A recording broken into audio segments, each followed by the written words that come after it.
If the stock market crashed tomorrow, what would actually happen to your money? Be honest, when you hear the words market crash, what do you picture? Banks shutting down, ATMs empty, retirement accounts disappearing overnight. That image is powerful. It's dramatic. It feels like total chaos. But here's the truth most people don't realize. Market crashes are painful, but they are not random destruction. They follow patterns. They move in stages. And if you understand those stages, you stop reacting with fear and start thinking clearly. In this video, we're going to break down what really happens to your investments during a crash, using real examples from history. By the end, you'll understand what drops first, what usually holds up better, how long recovery can take, and how to position yourself so you don't make decisions you regret. Let's start with something simple. What people think happens versus what actually happens. Most people imagine that when the market crashes, their money vanishes. But your money doesn't disappear into thin air. If you own stocks through an index like the S&P 500, what you own are shares of real companies. Those companies don't shut down just because prices fall. What changes is the price investors are willing to pay for those shares. During a crash, prices fall quickly because fear spreads fast. Investors sell to protect themselves. That selling pushes prices lower. Lower prices cause more fear. And the cycle feeds itself. It feels dramatic, but it's still structured. Now let's look at how this played out in real life. In the late 1990s, technology stocks were exploding. Internet companies with little or no profit were trading at massive valuations. Everyone believed the future had arrived overnight. Then, reality hit. From 2000 to 2002, the S&P 500 fell roughly 49%. The tech-heavy NASDAQ composite dropped even more. But here's what's important. It wasn't one giant crash day. It was a long, grinding decline. Prices fell, bounced, fell again. Hope would return, then disappear. This kind of crash wears people down emotionally. Investors keep thinking the bottom is in. Then it drops again. If you sold during the worst months, you locked in losses. If you stayed invested in strong, diversified companies, recovery eventually came.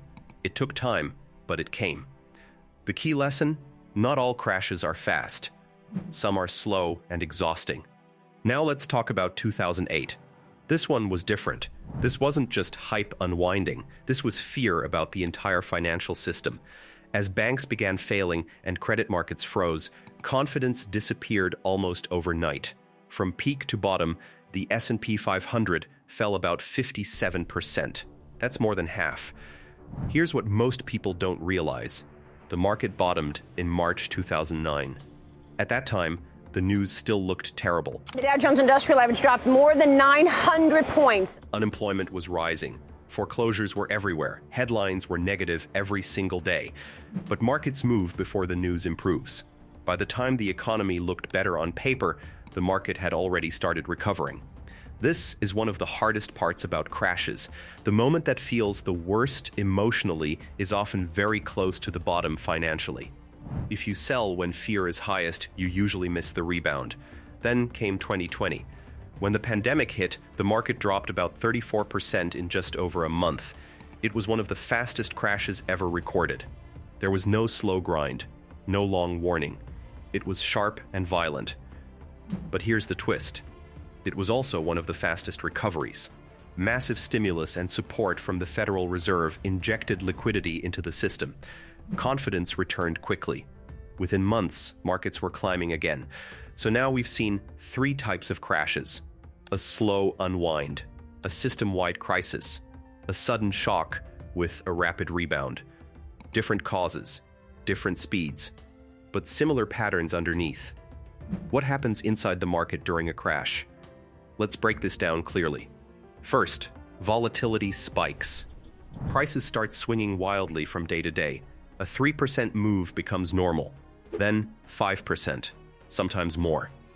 Second, correlations increase. That means most stocks fall together. It doesn't matter if a company is in tech, retail, or energy.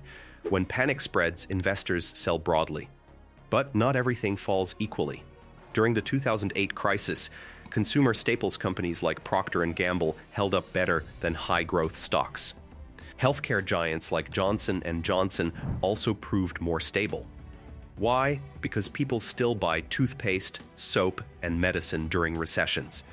Basic needs don't disappear. Meanwhile, speculative and high-growth companies tend to fall harder. When investors get scared, they move away from risk. Cash also becomes more valuable psychologically. Investors feel safer holding it. That's why you often see heavy selling across risky assets while safer areas decline less. Third, liquidity tightens. Loans become harder to get. Businesses and consumers pull back spending. That slowdown feeds into earnings, which then affects stock prices. It's a chain reaction. But here's the critical part. Even in the worst crashes, strong companies continue operating. The economy slows, but it doesn't usually vanish. Here's something powerful. The S&P 500 has recovered from every major crash in its history. Every single one. That doesn't mean recovery is quick. Sometimes it takes years, but over time, growth returns. The real difference between investors who build wealth and those who struggle often comes down to one thing: behavior during the crash. If you sell near the bottom because fear overwhelms you, you turn temporary losses into permanent ones. If you stay invested in a diversified portfolio, history shows you eventually participate in the rebound. And here's the part that surprises many people. Some of the strongest market days happen during recovery periods. If you miss just a handful of those days because you were sitting on the sidelines, your long-term returns drop significantly. Crashes punish emotional decisions more than they punish patience. What actually happens to your account balance? Let's make this personal. If you have $100,000 invested and the market drops 40%, your account might show $60,000. That number feels painful. It feels real.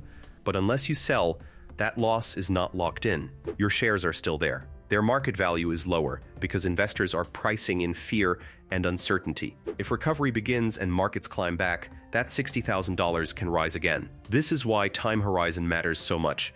If you need the money next month, volatility is dangerous. If you're investing for 10, 20, or 30 years, downturns become part of the journey.